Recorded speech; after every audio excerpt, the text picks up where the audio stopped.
सभी दोस्तों को मेरा राम राम। आज एक यूट्यूब पे कमेंट आया वीडियो पे कि जिसका नसीब फूटा है उसको कोई नहीं बदल सकता। बिल्कुल सत्य है कि नसीब कभी नहीं बदला जा सकता। हाँ, नसीब में जो रोड़े अटक रहे हैं उनका उपाय हो सकता है, लेकिन जो विधाता ने कलम एक बार चला दी उसको नहीं बदला जा सकता, इसमें कोई संशय नहीं है। लेकिन हम बार बार इस चीज़ को बोल के अपनी किस्मत को खुद ख़राब करते हैं। क्यों करते हैं कि जैसा हम बोलते हैं तो 24 घंटे में एक बार हमारे दिमाग में सरस्वती ज़रूर आती है, और इस सरस्वती हमेशा यानी राहु राहु की अधिष्ठात्री देवी है, और वो बुध के थ्रू अपनी बात कहलवाती है। बुध राहु दोनों एक दूसरे के पूरक हैं, तो बुध यानी हमारी जीभ के थ्रू अपनी बात कहलवाती है। हम अगर किसी चीज़ को बार बार ऐसा बोलते हैं कि फूटी किस्मत है, हमारी तो किस्मत खोटी है, तो इससे तो ये तो वो वाली बात हो जाती है कि बिल्ली को देख के कबूतर ने आंख बंद कर ली और वो सोचता है कि बिल्ली भाग जाएगी, खतरा टल जाएगा। नानक दुखिया सब संसार। दुनिया में ऐसा कोई व्यक्ति नहीं है जो किसी न किसी कारण से दुखी नहीं है। हर किसी के अपनी अपनी तकलीफ़ है। किसी के छोटी तकलीफ़ है, किसी के बड़ी तकलीफ़ है। तकलीफ़ में हर कोई रहता है। अगर हम बार बार ऐसा करते हैं, किस्मत को कोसते हैं, तो मान के चलो कि हम हमारी सोच को नकारात्मक कर रहे हैं। और सोच कौन है? सोच है राहु। राहु पहली बात तो राहु है गुरुत्वाकर्षण, जो हर चीज़ को हमारी तरफ खींच के लाता है और हमसे दूर ले जाने की कोशिश करता है। उसका नाम है केतु, जो उसी का हिस्सा है। तो राहु को अगर हम पॉजिटिव रखते हैं, हमारे विचार अगर सकारात्मक होते हैं, तो हमारे दिमाग में जो विचार आएगा वैसे ही हमारे कदम यानी हमारा केतु चलेगा। तो इसलिए राहु को कभी भी नकारात्मक नहीं करना चाहिए। किस्मत खोटी है, किस्मत फूटी है, बार बार ये कहने से 24 घंटे में तो एक बार क्या है, ये बात ज़रूर सत्य होगी और ये होगी। और दूसरी बात, हमने अपने राहु को ख़राब कर लिया। क्यों? क्योंकि सोच हमारा राहु भी है और सोच गुरुत्वाकर्षण भी है। वही वो तार जोड़ता है, हमारे किसी भी ग्रह से कनेक्टिविटी करता है तो वही करता है, अच्छी करता है। जब हमारी सोच अच्छी होगी तो वो अच्छे ग्रह से कनेक्शन बना देगा, बुरी होगी तो बुरे से कर देगा। यानी सकारात्मक होगी तो अच्छे पॉजिटिव ग्रह से कनेक्शन कर देगा, और नकारात्मक होगी तो हमारा कनेक्शन जो है वो उल्टी जगह हो जाएगा और विस्फोट होना लाजमी है। कभी भी ये नहीं कहना चाहिए कि किस्मत बुरी है। आप पुराने लोगों से मिलो जो पगड़ी पहनते थे, जो धोती पहनते थे, उनको बड़ा ज्ञान होता था। उनके ज्ञान का कारण भी उनकी पगड़ी था, क्योंकि पगड़ी बृहस्पति की होती है। आजकल टोपी चलती है, टोपी बुध की होती है, इसलिए कहने में भी आता है कि बड़ा टोपीबाज आदमी है। तो टोपी बुध है जो बहरूपिया है, कहीं भी डोल जाता है। लेकिन पगड़ी जो है वो बृहस्पति की होती है, जो अडिग रहता है, वो ज्ञान का कारक है। और धोती क्या है? धोती केतु की होती है। पैंट पजामे भी केतु के होते हैं, लेकिन धोती में जो तीखापन है वो केतु को रिप्रेजेंट करता है। और इसमें जो पैंट हम पहनते हैं या पजामा पहनते हैं, तो इसमें गोलाई है नीचे, जो बुध की होती है। तो इसलिए धोती और इसमें बहुत फ़र्क है। पहले धोती और पगड़ी जो पहनते थे, उन बुज़ुर्गों से हम पूछेंगे कि बाबा आपके क्या हाल है, तो वो यही कहेंगे कि ईश्वर ने खूब मौज दे रखी है। उनको पता होता था इस चीज़ का कि अगर हम कोई नकारात्मक बात बोलते हैं तो वो हमारे शरीर पे ज़रूर इफ़ेक्ट डालेगी। जिसका राहु पॉजिटिव है, यानी सोच पॉजिटिव है, दिमाग पॉजिटिव है, वो आप 90% लोगों की कुंडली देख लेना, जिनका राहु उच्च का है या अच्छा है, वो कुंडली में इनमें विश्वास नहीं करते। इसका कारण ही यही है कि उनका राहु बहुत सकारात्मक होता है। तो इससे आप सोच सकते हैं कि एक अकेला राहु अगर सकारात्मक है तो कुंडली दिखाने की भी ज़रूरत नहीं होती है, और उसको हमने डाउन कर लिया। सोच चांद पे जाने वाले की भी होती है और सोच 1 किलोमीटर जाने वाले की भी होती है। 1 किलोमीटर वाले का दिमाग ये होता है कि मुझे 1 किलोमीटर जाके आना है, और चांद पे जाने वाले का राहु इतना दुस्साहसी होता है, उसकी एक जिद्द जुनून होता है कि मैंने चांद पे जाना है, तो वो चांद पे ही जाता है। तो जैसी हमारी सोच होगी, जाकी रही भावना जैसी प्रभु मूरत तिन देखी तैसी।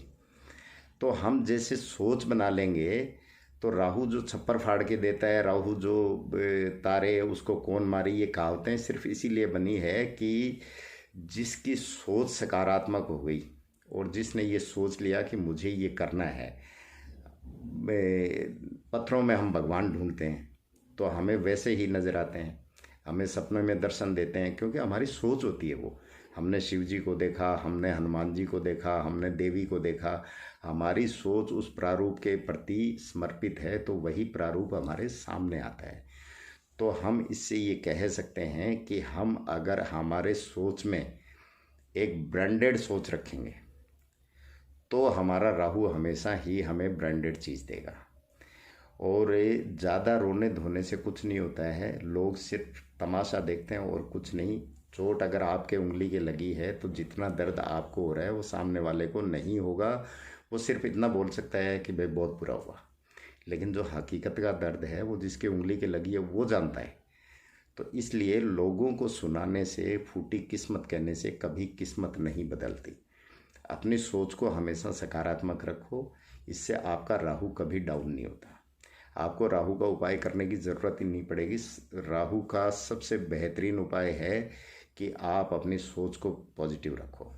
इस राहु की वजह से ही जितने मोटिवेशनल गुरु हैं जिनको हम सुनते हैं, बड़ा ध्यान लगा के सुनते हैं, उनके पास एक ही ताकत होती है जिसका नाम है राहु। और जो दुनिया को सम्मोहित कर लेते हैं, बहुत से लोग ऐसे होते हैं सम्मोहन विद्या जानते हैं, तो वो अपने वातावरण को जादूगर हुए ये सारे सम्मोहित कर लेते हैं, उसका नाम है राहु। तो इसलिए राहु जितना सकारात्मक रहेगा, यानी आपकी सोच जितनी सकारात्मक रहेगी, उतने ही हमारे जो ग्रह है, सारे प्लेनेट जो है वो अच्छे होते जाएंगे। आप सोचो 2 मिनट के लिए कि आपके दिमाग में एक बहुत ही अच्छा विचार है, और उस विचार की वजह से आपके क्या होगा, आपका मन बड़ा प्रफुल्लित सा हो जाएगा। प्रफुल्लित होगा यानी आपका चंद्रमा बहुत अच्छा हो गया। तो ये किसकी वजह से हुआ? राहु की वजह से। उसके बाद चंद्रमा प्रफुल्लित हुआ तो आपको आत्मबल मिलेगा। ये किसकी वजह से मिला? राहु की वजह से, क्योंकि राहु ने चंद्र को पॉजिटिव किया और चंद्रमा ने सूर्य को पॉजिटिव किया। और हमारे अंदर एक कॉन्फिडेंस आएगा, जिसे आत्मविश्वास कहते हैं, हिम्मत आएगी। वो किसने दिया? मंगल एक्टिव हो गया हमारा। और जब हमारे अंदर मंगल एक्टिव हो जाएगा तो हम सोचेंगे कि ये छोटी सी चीज़ है यार, क्या है। तो वो हमारा केतु एक्टिव हो गया, हम चलने लगे। हमारे अंदर जोश आ गया, वो हमारा शुक्र एक्टिव हो गया। हमारे अंदर मेहनत करने की क्षमता आ गई, वो हमारा ये शनि एक्टिव हो गया। और हमारे शरीर ने काम करना शुरू कर दिया, हमारी यानी नसें एक्टिव हो गई और बुध हमारा एक्टिव हो गया, हमने काम करना शुरू कर दिया।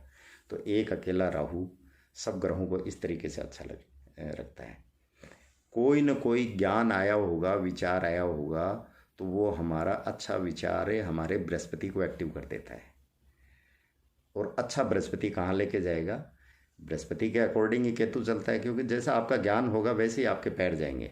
अगर किसी को मधुशाला में जाना है, मैखाने में जाना है, तो उसकी बुद्धि इतनी है वो वहीं तक जाएगा, उसका ज्ञान कह रहा है ये, और केतु उसको ले जाएगा। और किसी ने मंदिर जाना है तो वो भी बृहस्पति बोल रहा है और केतु लेके जाएगा, ये एक दूसरे के पूरक हैं। तो इस तरीके से कभी भी दिमाग में ये ना रखें कि किस्मत फूटी है। कोई इंसान ऐसा नहीं है जिसकी ज़िंदगी में तकलीफ़ नहीं होती। शनि के 3 चक्कर होते हैं, जवानी, बुढ़ापा और बचपना। किसी को बचपन में तकलीफ़ मिलती है, किसी को जवानी में मिलती है, किसी को बुढ़ापे में मिलती है। बहुत कम ऐसे लोग होते हैं विरले जो सोने की चम्मच में पैदा होते हैं लेके, और वो सोने के पालने में, चांदी के पालनों में झूलते हैं और अंतिम समय तक उनके ऐशो आराम रहते हैं। वो पूर्व जन्म में उन्होंने बहुत बहुत बहुत पुण्य कर्म किए होते हैं, वो विरले ही होते हैं। बाकी हर किसी की ज़िंदगी में तकलीफ़ तो है, कोई बता देता है, कोई छुपा लेता है। तो हमेशा अगर आप अपनी तकलीफ़ को छुपा के रखते हैं तो आप केतु को अच्छा करते हैं। अगर आप बार बार रोना रोते हैं किसी के सामने तो आप अपने केतु को ख़राब करते हैं। जब घर के आगे कुत्ता भौंकता है, कुत्ता रोता है, तो उसको हम अशुभ संकेत मानते हैं। तो इंसान रोएगा तो उसको शुभ कैसे मान लेंगे? वो भी तो रोना ही है ना एक तरह से। तो हम अपना केतु खराब कर रहे होते हैं। और केतु क्या है, जितना हम दुखड़ा गाएंगे केतु उतना ही मारेगा। ये मैं नहीं कहता, ये लाल किताब कहती है। और केतु खराब हो जाएगा तो राहु अपने आप खराब हो जाएगा। क्यों? क्योंकि सोच को आपने डाउन नहीं कर लिया। राहु को तो बिल्कुल ही डाउन कर रखा है। तो राहु जब तक दुशासी नहीं होगा तब तक आप कुछ नहीं कर सकते, कोई ग्रह एक्टिव नहीं होगा। क्योंकि प्रत्येक ग्रह को घुमाने वाला ही राहु है। इसका नाम गुरुत्वाकर्षण है। यह आकाश में इसका वास है, आकाश कहा गया है इसको। और ये तत्व ना हो तो हम एक दूसरे से बात ही ना कर सकें, हम चल भी ना सकें। हम वीडियोग्राफी पे या हम आपस में फ़ोन पे बात करते हैं, ये बातें ही नहीं होंगी। तो राहु को हमेशा सक्रिय रखना ज़रूरी है। और राहु सक्रिय एक ही चीज़ से होगा, वो आपकी पॉजिटिव सोच से होगा। और अगर नहीं होती है पॉजिटिव सोच तो आप अपनी मनपसंद की कोई भी चीज़ आप पसंद करते हैं, गेम खेलना पसंद करते हैं या बाहर खेलना पसंद करते हैं, बाहर घूमना पसंद करते हैं या अपने फिल्म देखना पसंद करते हैं या टीवी देखना पसंद करते हैं, सीरियल देखना पसंद करते हैं, वो ज़रूर देखें। उससे आपकी विचारधारा एकदम से बदल जाएगी।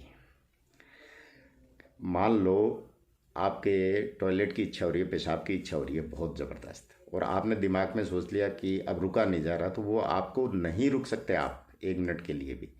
और आपने उसको दिमाग से निकाल दिया और दिमाग को कहीं घुमा दिया तो आप 1 घंटा निकाल दोगे, आपको पता ही नहीं चलेगा। इसका नाम राहु है। ये हमारी सोच है। आपके दर्द हो रहा है, उस दर्द पे आप ध्यान रखोगे, वो दर्द बढ़ता जाएगा। और जैसे ही आपने ध्यान हटाया वो दर्द कम हो जाएगा। ये है राहु। क्योंकि राहु को हम कनेक्ट कर रहे हैं और ये कनेक्टिविटी राहु ही करवाता है हर जगह से। बिना राहु के जीवन यूँ मान के चलें कि जीवन जीवन नहीं है। राहु अच्छा और बुरा ये 2 तरीके हैं, 2 हमें हिस्से दिए गए हैं, एक लेफ्ट है एक राइट है। तो वैसे ही 2 हिस्से राहु के होते हैं, 2 तरह के दिमाग होते हैं, एक अच्छा है एक बुरा। एक्टिव कौन सा करना है वो हमें सोचना है। जो परमात्मा ने जो इंसान को सबसे अच्छी चीज़ दी है वो दिमाग दिया है और उसी को हमें चलाना है। हर चीज़ के 2 पहलू होते हैं। अति हर चीज़ की बुरी होती है। अमृत भी जहर बन जाता है और जहर भी अमृत बन जाता है। ये कहावत इसीलिए बनी है। तो कभी भी अपनी सोच को डाउन मत होने दो।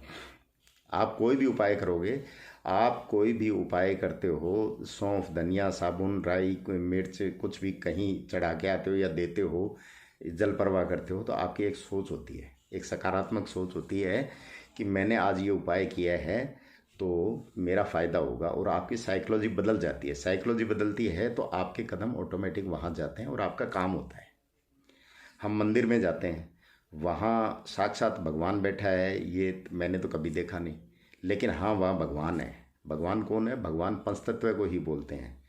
वैसे भूमि, गैसे गगन, वैसे वायु, आसे अग्नि और न से नीर।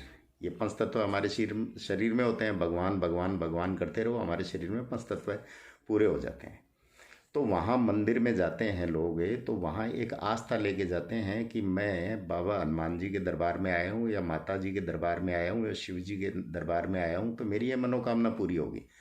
और ये हमारी अकेले की नहीं होती, ये हर वहाँ जो यात्री जाता है, जो भक्तगण जाते हैं, उनकी सबकी होती है। और वहाँ पूरे मंदिर में एक सकारात्मक सोच इकट्ठी हो जाती है और वही सोच हम ग्रहण करते हैं। तो इसलिए हमें मानसिक शांति मिलती है। वहीं अगर आप किसी मैखाने में चले गए तो आपकी सोच बदल जाएगी। कोई आप भले ही शराब नहीं पी रहे हैं, उसकी स्मेल से या तो आपको क्या बदबू आएगी तो उल्टी आने लग जाएगी, या फिर आप खुद क्या पीने की इच्छा जाहिर कर दोगे। हम में कोई भजन चल रहा होता है तो हमारे मन में बड़ी शांति होती है और हम गुनगुनाने लगते हैं। तो वहाँ हमारा बृहस्पति एक्टिव होता है और करता कौन है? राहु करता है। और हम कहीं मान लो गाजे बाजे चल रहे हैं, ब्याह शादी का माहौल है, और वहाँ हमारे पैर ऑटोमेटिक है, भले ही हमें नाचना नहीं आता लेकिन ऑटोमेटिक हमारे पैर थिरकने लगते हैं, मूवमेंट करने लगते हैं, तो वो हमारे राहु ने हमारे शुक्र को एक्टिव कर दिया, क्योंकि माहौल वहाँ वैसा है। तो राहु है कनेक्टिविटी। इस कनेक्टिविटी को हम अगर फ्यूज कर देंगे, इसको अगर हम डाउन कर देंगे, तो भले ही हम कितने ही ग्रहों के उपाय करते रहें, हमारा कोई उपाय सक्सेस नहीं होगा। एक सकारात्मक सोच के साथ आप कैसा भी काम करोगे, आपका काम ज़रूर होगा। और अगर आप ऐसा रखते हैं तो ये गारंटी मैं देता हूँ, आप 90% कुंडलियाँ उठा के देख लेना, जो लोग नहीं मानते हैं उनके राहु अच्छा मिलेगा। जब तक कुंडली में राहु नहीं बिगड़ता है तब तक एस्ट्रोलॉजर के पास कोई जाता ही नहीं है। तो मेरी आप लोगों से प्रार्थना है कि आप अपने राहु को कभी ना बिगड़ने दें, कभी किसी के सामने दुखड़ा ना गए। अगर आप हमेशा ये सोच के चलें कि दिन हुआ है तो रात भी होगी, जहाँ रात है तो वहाँ दिन भी आएगा, सुबह भी होगी। क्यों? क्योंकि ये प्रकृति का नियम है जो फेरबदल होती रहती है। तो इसलिए आप लोग भी ऐसा करें, आपको ज़रूर फ़ायदा मिलेगा। नमस्कार, धन्यवाद।